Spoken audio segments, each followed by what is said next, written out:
हमने हिस्ट्री में कई इवेंट्स और अनप्रेसिडेंटेड बैटल्स, वॉर्स और एक्सोडस देखे हैं। ये इवेंट्स इंडियन सबकॉन्टिनेंट में तो हुए ही हैं, ग्लोबली भी कॉन्फ्लिक्ट्स हिस्ट्री में देखे जा सकते हैं। दोस्तों, जरूरी नहीं है कि कॉन्फ्लिक्ट हमेशा दो व्यक्ति, समुदाय या देशों के बीच ही होते हैं। संघर्ष दो या दो से ज्यादा देशों, दो या दो से ज्यादा बिलीव्स या मान्यताओं, दो या दो से ज्यादा धर्मों के बीच होना भी संभव है।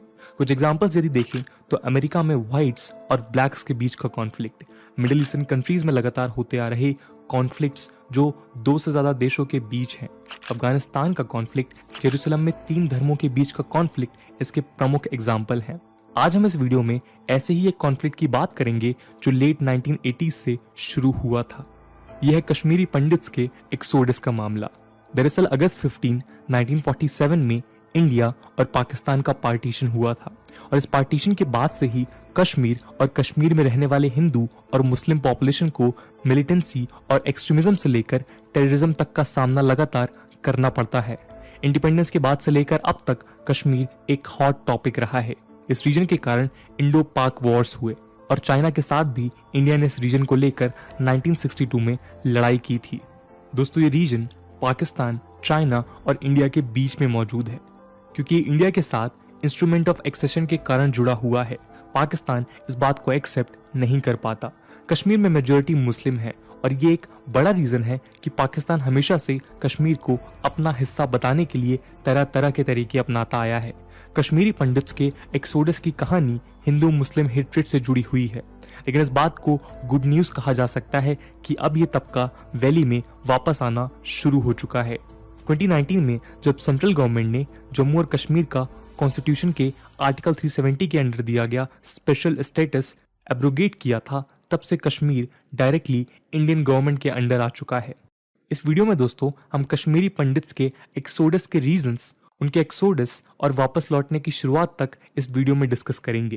लेकिन हम इस वीडियो के टॉपिक पर आने से पहले इंडिपेंडेंस के बाद कश्मीर के भारत से जुड़ने और आर्टिकल 370 को डिस्कस करना बहुत। कश्मीर रीजन का कंटेम्प्रेरी फॉर्म जो हम आज देखते हैं, फर्स्ट सिख वॉर के खत्म होने और लाहौर और अमृतसर ट्रीटीज के वक्त यानी 1846 तक ट्रेस किया जा सकता है।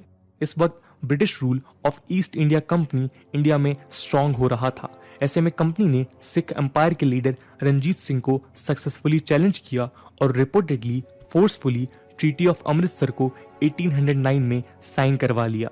लेकिन ये ट्रीटी फॉर्मलाइज नहीं हुई। ये टसल चल रही थी और एंग्लो सिख वॉर हुआ। इस वॉर के खत्म होने के बाद 1846 में इस ट्रीटी को फॉर्मलाइज किया गया। इस तरह से एक टेरिटरी का नक्शा डिसाइड हुआ जिसे जम्मू एंड कश्मीर कहा गया। ब्रिटिशर्स ने इस रीजन को डोगरा किंग गुलाब सिंह को ₹75 लाख में बेच दिया। इस तरह से 1846 में रिवर इंडस के ईस्ट वर्ड और रिवर रवि के वेस्ट वर्ड के एक इल डिफाइंड हिमालयन किंगडम के राजा बने थे गुलाब सिंह। गुलाब सिंह पहले से लद्दाख, गिलगित बाल्टिस्तान के रूलर थे और उन्होंने इस रीजन पर भी रूल करना शुरू किया। ये सिस्टम 1947 तक चलता रहा। इस अरेंजमेंट के कारण ब्रिटिशर्स को लेट 19th सेंचुरी में नदन साइड में इंडस और बियॉन्ड एरियाज में एडवांसमेंट करने के वक्त सेफगार्ड करने में हेल्प मिली। ब्रिटिशर्स की इंडियन कॉलोनी और रशियन और चाइनीज एम्पायर्स के बीच ये स्टेट एक कॉम्प्लेक्स पॉलिटिकल बफर जोन बना। गुलाब सिंह ने अपनी टेरिटरीज करीब 25 साल के डिप्लोमेटिक कॉम्प्लेक्स नेगोशिएशन से बनाई। उन्होंने पंजाब के सिख एम्पायर से भी कई बार नेगोशिएशन किया। दोस्तों, ये बात पार्टीशन के पहले की है जब इंडिया और पाकिस्तान एक ही कंट्री थी। 19th सेंचुरी में कुछ अटेम्प्ट्स किए गए ताकि जम्मू एंड कश्मीर की बाउंड्रीज डिसाइड की जा सके, पर क्योंकि जियोग्राफिकली कंट्री का नेचर अलग था और कई रीजन्स थे जहां ह्यूमन सेटलमेंट नहीं था, तो ये पर्पस डिफीट होता रहा। एग्जाम्पल के तौर पर फार नॉर्थ में महाराजा की authority reportedly certainly Karakoram range तक थी, पर उसके बियॉन्ड डिबेटेबल जोन था। ये डिबेटेबल जोन सेंट्रल एशिया का तुर्किस्तान और शिनजियांग रीजन था और ये बाउंड्री कभी डिमार्केट नहीं हुई। यही सिमिलर डाउट्स अक्साई चिन्ह की ओर भी रहे। हालांकि तिब्बत की ओर यानी ईस्टर्न साइड में डिलिनेशन प्रिसाइज है। इस कंफर्म बॉर्डर ने सदियों तक लद्दाख रीजन की ईस्टर्न बॉर्डर का काम किया है।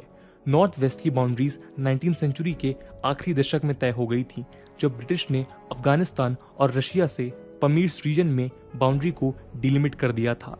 इसी दौरान गिलगिट, जो कश्मीर का हिस्सा माना जाता है, स्ट्रेटजिक कारणों से 1889 में स्पेशल एजेंसी बनाया गया। लेकिन टेरिटरी का एग्जिस्टेंस जो यूनाइटेड किंगडम ने गारंटी किया था, ब्रिटिशर्स के साउथ एशिया से 1947 में विड्रॉल के बाद वीक हो गया। 1947 में इंडिपेंडेंस के वक्त ब्रिटिशर्स ने कश्मीर की किंगडम के सामने पाकिस्तान या इंडिया में शामिल हो जाने के ऑप्शंस रखे। ये ऑप्शंस पाकिस्तान और इंडिया के एग्रीमेंट के हिसाब से थे। इसके अलावा एक ऑप्शन इंडिपेंडेंट रहने का भी था, जो सर्टेन रिजर्वेशंस के साथ दिया गया था। इंडिपेंडेंस के वक्त हरी सिंह कश्मीर के राजा थे, जिन्होंने इनिशियली सोचा कि डिले करने से कश्मीर इंडिपेंडेंट रह सकेगा, लेकिन इवेंट्स तेजी से होने लगे। वेस्टर्न बॉर्डर यानी पाकिस्तान की ओर से पश्तून ट्राइब्समैन का इंटरवेंशन हुआ और कश्मीर के मुस्लिम पॉपुलेशन ने अंदरूनी रिवॉल्यूशन के कारण हरी सिंह को इंडियन यूनियन यानी इंडिया के साथ इंस्ट्रूमेंट ऑफ एक्सेशन अक्टूबर 1947 में साइन करना पड़ा। इस एग्रीमेंट से पाकिस्तान को अच्छा नहीं लगा, क्योंकि कश्मीर को डेमोग्राफिकली पाकिस्तान नेचुरल एक्सटेंशन मानता है, लोकलाइज वॉरफेयर होता है और यूनाइटेड नेशंस ने इंटरसेशन के बाद इंडिया और पाकिस्तान के बीच लाइन ऑफ कंट्रोल यानी LOC बनाई गई और दोनों देशों के बीच के कन्फ्रंटेशन को रोका गया। यह LOC हालांकि प्लेबिसिट तक रहना था, पर यह आज तक वैसी ही है। दोस्तों, प्लेबिसिट यानी जिस रीजन के बारे में डिसीजन लिया जाना है, वहां के लोकल पॉपुलेशन से वोटिंग करवाकर जाना जाता है कि उन्हें क्या चाहिए।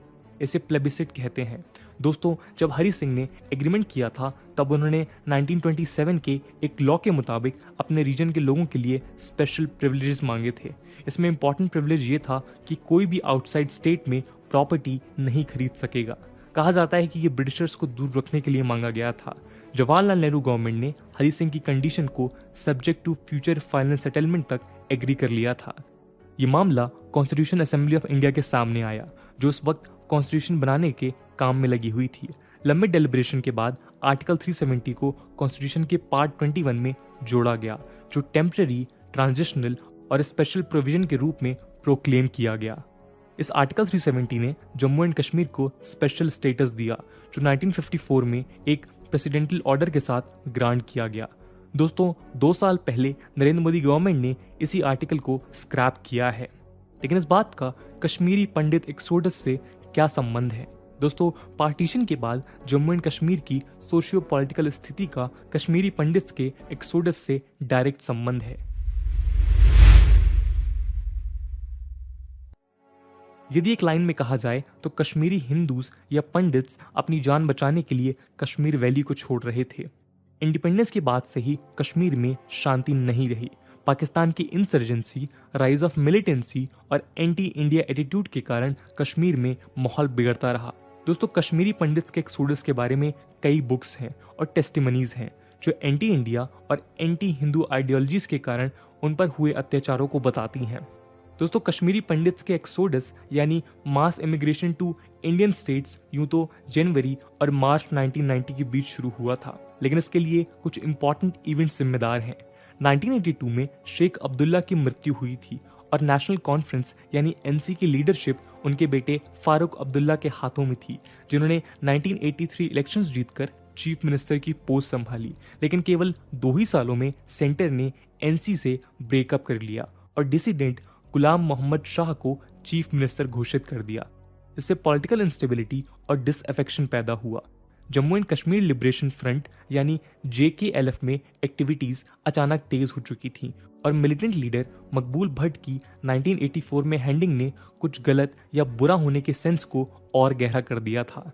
1986 में राजीव गांधी गवर्नमेंट ने जब बाबरी मस्जिद के ताले खोले और जो डिस्टर्बेंस पैदा हुआ, उसका असर कश्मीर में भी महसूस किया गया था।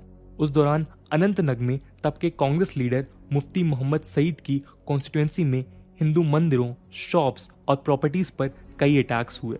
ये हिंदूज कश्मीरी पंडित्स थे। इन अटैक का ब्लेम मुस्लिम्स पर नहीं बल्कि सेपरेटिस्ट और सेक्शनिस्ट पर डाला गया था। 1986 में जब शाह की सरकार का ऑपोजिशन बढ़ा तो राजीव गांधी ने फारूक अब्दुल्ला को CM बनाया। इस तरह से रिपोर्टेडली 1987 के रिग्ड इलेक्शन के कारण जब अब्दुल्ला ने गवर्नमेंट बनाई तो मिलिटेंट्स के लिए ये टर्निंग पॉइंट था और उन्होंने एग्रेसिव स्टेप्स लेना शुरू कर दिया। कश्मीरी पंडित्स को टारगेट किया जाने लगा और 1989 में सितंबर 13 को वैली के BJP लीडर टीकालाल तापलू को गोली मारकर उनकी हत्या कर दी गई। इसके बाद एक रिटायर्ड जज नीलकंठ गंजू, जिन्होंने मकबूल भट्ट को मृत्युदंड दिया था, उन्हें भी Jammu and Kashmir high court के सामने नवंबर 4, 1989 को गोली मार दी गई। जर्नलिस्ट लॉयर प्रेमनाथ भट्ट को भी अनंतनाग में दिसंबर 27, 1989 में गोली मार दी गई। इंडियन एक्सप्रेस की एक रिपोर्ट के मुताबिक उस वक्त दोस्तों कश्मीरी पंडित्स की हिट लिस्ट सर्कुलेशन में थी। इस दौरान पैनिक का माहौल था, तभी एक लोकल न्यूज़पेपर के अनोनिमस मैसेज पब्लिश किया जिसमें कश्मीरी पंडित्स को वैली से चले जाने के लिए कहा गया था।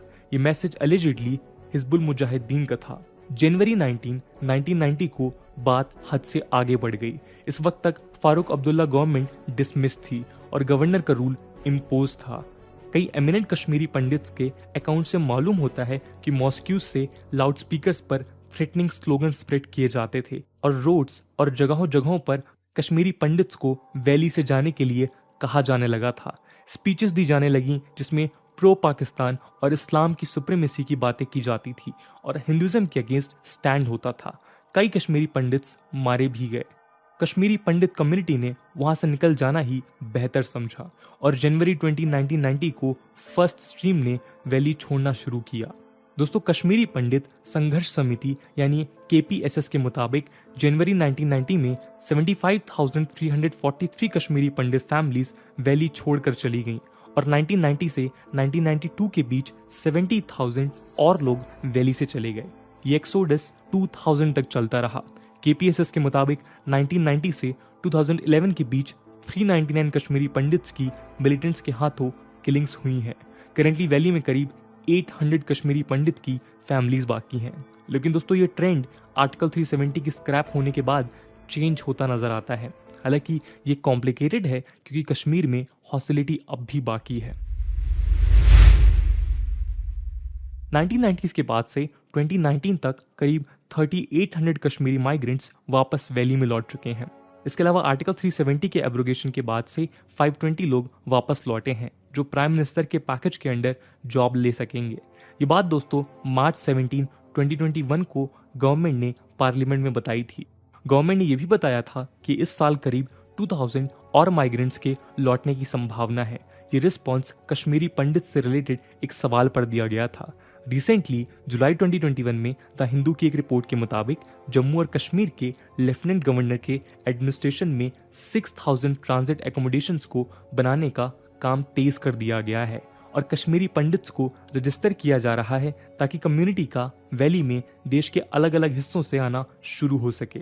Disaster management, relief, rehabilitation and reconstruction यानी DMRR&R की एक मीटिंग में लेफ्टिनेंट गवर्नर मनोज सिन्हा ने जुलाई 2021 में ऑफिशियल्स को डायरेक्ट करते हुए कहा था कि कश्मीरी पंडित्स कम्युनिटी के रिटर्न को फैसिलिटेट करने के लिए प्रोएक्टिव स्टेप्स लिए जाएं। उन्होंने कहा कि दिल्ली, मुंबई, चेन्नई और देश विदेश के कई हिस्सों में बहुत सारी फैमिलीज हैं जो घर लौटना चाहती हैं और रजिस्टर करना चाहती हैं। उन्होंने कहा कि उनसे प्रॉपर कम्युनिकेशन करने के लिए एक एक्सटेंसिव एक्सरसाइज रोल आउट की जानी चाहिए।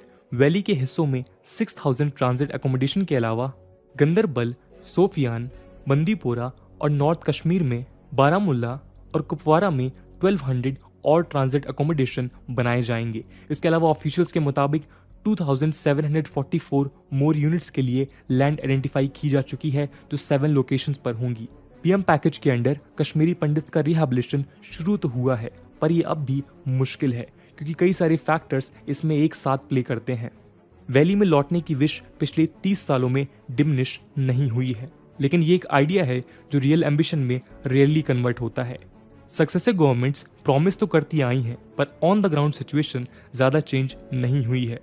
पिछले 2 दशकों में कश्मीर में पंडित्स को रिसेटल करने के एफर्ट्स में गेटो लाइक स्ट्रक्चर्स कई हिस्सों में बनाए गए हैं जो कॉन्सर्टिना वायर और हैवी सिक्योरिटी के बीच हैं। ये नॉर्मल लाइफ को इम्पॉसिबल बनाते हैं। कम्युनिटी में एक एक्यूट रियलाइजेशन भी रिपोर्ट किया जाता है कि वैली अब वैसी नहीं है जैसी वो लोग 1990 में छोड़कर आए थे। कई केसेस में उनकी प्रॉपर्टी या तो तुरंत वैंडलाइज की गई या कश्मीरी मुस्लिम्स को बेच दी गई। कई डिसरिपेयर का भी शिकार हो गई। हालांकि बीजेपी अब भी कश्मीरी पंडित्स के वैली में रिटर्न को प्रॉमिस करती हैं। वैली के मुस्लिम्स भी पंडित्स के रिटर्न को एसेंशियल मानते हैं, पर सिक्योर्ड कैंप में Israel like Jewish settlement on the West Bank का रेप्लिकेशन नहीं चाहते। दोस्तों, आने वाला वक्त ही कश्मीरी पंडित्स के फेट को डिसाइड करेगा। करेंटली एफर्ट्स जारी हैं और उनके लौटने को लेकर फिर उम्मीद नजर आती है। दोस्तों, आपके हिसाब से गवर्नमेंट ऑफ इंडिया को ऐसे कौन से स्टेप लेने चाहिए जिससे एक बेहतर तरीके से कश्मीरी पंडित्स को फिर से वैली में लेके आया जा सके, और जब वो वैली में लौटें तो उनको आइसोलेशन भी ना महसूस हो? आप कमेंट सेक्शन में अपने आइडियाज जरूर बताइएगा। आज की वीडियो के लिए इतना ही। आई होप आपको वीडियो पसंद आई होगी, और अगर पसंद आई है तो अपने दोस्तों के साथ शेयर करना मत भूलिएगा। हम मिलते हैं अगले वीडियो में, तब तक के लिए जय हिंद, जय भारत।